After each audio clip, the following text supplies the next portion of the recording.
Knock Iveagh has been a dominant feature in the landscape for thousands of years. This short video hopes to try and explain the context and history and landscape of this important area in Armagh, Banbridge and Craigavon's borough. Before the 16th century, Ireland and this part of Ulster was divided into tribal areas. These were based on clans or tuatha or tuath. Iveagh gets its name from the Tuatha tribe who inhabited the area, the Uí Echach Cobo, and later the Magennis Lords of Iveagh. Under this tribal system, kings were elected from within their community. A royal domain contained several features in the landscape. These could be hunting grounds, horse racing curses, a place to sell and trade horses and cattle, inauguration and ritual sites, and of course fortifications, crannogs, ring forts, all places where the communal tribes could gather in times of war. Inauguration mounds were often on low-lying but far-seeing hills. The king would have seen his whole territory and his lands in all directions. It was the responsibility of tribal kings to maintain the fertility of the tribal area and agriculture. If they failed in this duty, the consequences could be dire. Some key leaders of the Iveagh, who later became known as the Magennis Lords, were Donal Og Macangus from 956 AD and Ed, Hugh and Art Magennis. The brewer Arthur Guinness always claimed to have been descended from the Magennis kings and the Lords of Iveagh. The Annals of Ulster record instances where lords and kings, and the terms are frequently interchangeable, of the Iveagh were slain by their own people. Kingship had its roots in pagan Ireland, but even after the arrival of Christianity, many cultural practices and beliefs probably would have persisted. Behind us is the 19th century parish church of Drumballyroney, where Patrick Bronte delivered his first sermon. Beside is the schoolhouse, but what a lot of people don't know is adjacent to this church is an earlier medieval church which we think was built in the late 15th century, early 16th century for the Magennis clan, the chieftains and rulers of this landscape. And many of them are buried in this very churchyard.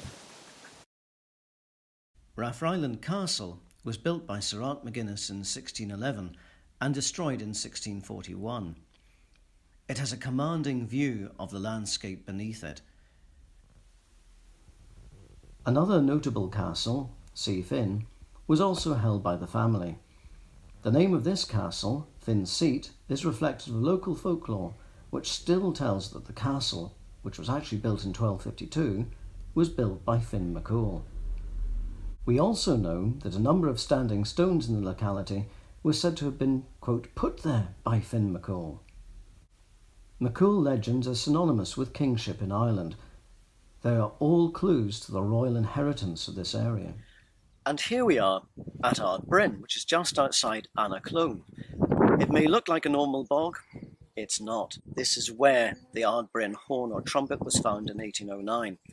And the important thing about this is that it was such a well-preserved trumpet, and it's also bigger than the one which was discovered at the other royal site at Navan, which proves that the tribes living here were as important, if not actually wealthier, than the ones at Navan. But the fact that it was deposited in this bog is also important because the bog itself is important for the whole ritual landscape of kingship in Iron Age Ireland. On the Knock Road, there is an enigmatic form of rectangular earthwork close to the summit of Knock Iveagh, where a sword and other brass objects were found, quote, some years ago. We know that this location was probably of great significance because it sits amongst other important sites of a likely ritual nature. On the northern slopes of Knock Iveagh, we find DOW 041 015. This is a perfect ellipse. It has been described as a very strongly defended large enclosure, which must have served as an important royal centre or assembly place. Another enigmatic feature is close by, possibly a barrow, in the immediate vicinity of Knock Iveagh summit. It is a circular mound, apparently earthen, 60 feet in diameter, set within an oval enclosing bank. Located between this barrow and the summit of Knock Iveagh are another 2 ring ditches. New discoveries by the friends of Knock Iveagh show that this landscape may be even more significant than previously appreciated, with additional very large ring-shaped enclosures, maybe a building of some kind or a fortification, and it certainly deserves further investigation. And so to the feature which dominates this entire landscape, the cairn at the summit of Knock Iveagh. Knock Iveagh is marked on maps throughout the historic period, despite being a prominence of fairly modest size. It is a distinctive local landmark viewable across a wide distance. The round cairn at its summit has been dated back as far as 3060 BC and sits on top of a distinctive layer of burnt soil and ash, full of shards of pottery, worked flints and burnt hazelnut shells. This layer may indicate that the hill was used for ritual purposes prior to the construction of the cairn, and it is extensive. The edges of this layer have not been determined. Fragments of cremated bone are scattered throughout the cairn stones themselves, a great deal more than a pile of stones. This was the final resting place for an unknown number of people. It appears that the cairn was in active use for more than 1,000 years, as we know it was revisited in the Bronze Age when a secondary burial, the bones of a woman and a child, were deposited within the central cist area. Drumballyroney was clearly the focus for royal activity at the heart of the Kingdom of Iveagh for millennia. New information is coming to light all the time, and it really is proving to be the most exciting amphitheatre of multi-period archaeology.